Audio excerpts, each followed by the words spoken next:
Hey parents, welcome to week 3 of our 8-week course, How to Have the Best Possible Relationship with Your Ninja. Week 1, we worked on connecting and having time and opportunity to connect with our ninja. Week 2 found attunement, being able to understand exactly where your ninja is at in the process of all 4 stages of development, and being able to help guide them into having better strengths. This week, week 3, we want to start to add in patience. And we all know we're supposed to have patience when we're working with our ninjas, but a lot of times it slips our mind, or life gets in the way, stress takes over, and we find ourselves not being as patient as we should be. So we wanted to spend 2 parts this week. Number 1, creating the environment and the opportunity to practice patience, and number 2, celebrating when we do use our patience. So for example, maybe the rule in your house is you only have drinks in the kitchen, but you always find that your ninja is taking the drinks into the living room. Well, at some point, that drink spills, and suddenly you find yourself cleaning up a whole big mess and then yelling at your ninja, "I've told you 100 times that drinks are only allowed in the kitchen." Well, that obviously isn't going to help them. It's not a learning environment. It's not going to get them to suddenly follow the rule if they haven't been. What would be much better is being prepared for that situation that my ninja's having a tough time following the rule, and they're eventually going to spill the drink. So when they do, you have them help you clean it up. And while you're cleaning it up, there's your learning opportunity for you to practice patience, and for your ninja to learn the basic skill of why don't we do drinks in the living room. Drinks can spill, it makes a mess, and now it's going to hurt or ruin our furniture. So this is exactly why we want you to keep all of your drinks in the kitchen.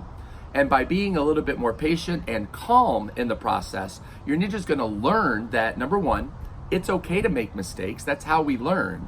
But number 2, when we make a mistake, how do we fix it, right? So then at that point, you don't have to tell them 100 more times. Hopefully, that will be one of the last times. Maybe not perfect, but again, it's going to reduce a lot now that they've seen the actual results. The second aspect of patience is making sure you celebrate it. A lot of times, again, we're racing to put out fires from one place to another, and you forget to really take a step back and go, I did a great job there practicing patience. I didn't yell at my ninja when they made this mistake. I sat down and I explained to them in a little better voice. Now, again, that's not to say there's never a time to use a stern voice, or a harsh voice, or maybe even to raise your voice on occasion, but don't make it your first instinct. Right? It's basically in a time, for example, would be your ninja, you have a toddler and they're running to the street and there's a car coming. That's not the best time for patience. Jimmy, I think you should stop, or something bad's really going to happen, isn't really going to work at that point. That's going to be a time where you can raise your voice, "Hey, stop!"